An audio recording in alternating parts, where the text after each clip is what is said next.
真係好奇怪。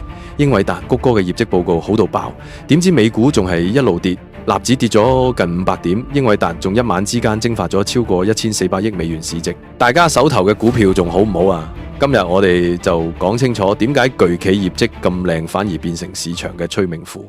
第一， AI 嘅預期已經炒到好悶，利好出盡就變利空。英偉達營收升咗60%幾，真係好犀利。但係問題就喺佢今年嘅股價已經升咗1倍，市場早早就將未來幾年嘅增長預期全部提前塞入股價入邊。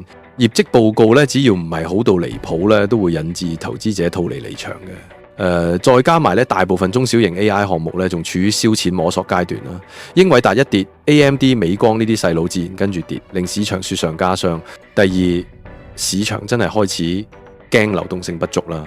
呢個先至係目前市場嘅命門啦。9月就業數據好過預期，進一步打破咗市場對美聯儲減息嘅幻想。而且好多人有個誤解，以為減息就可以救市，其實錯咗啊！比起減息，更重要嘅係停止抽水。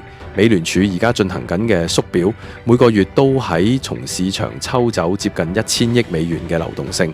舊年嘅銀行危機同而家嘅錢荒跡象，根源都喺呢度。銀行準備金越嚟越少，政府仲喺瘋狂發債，借錢又貴又難。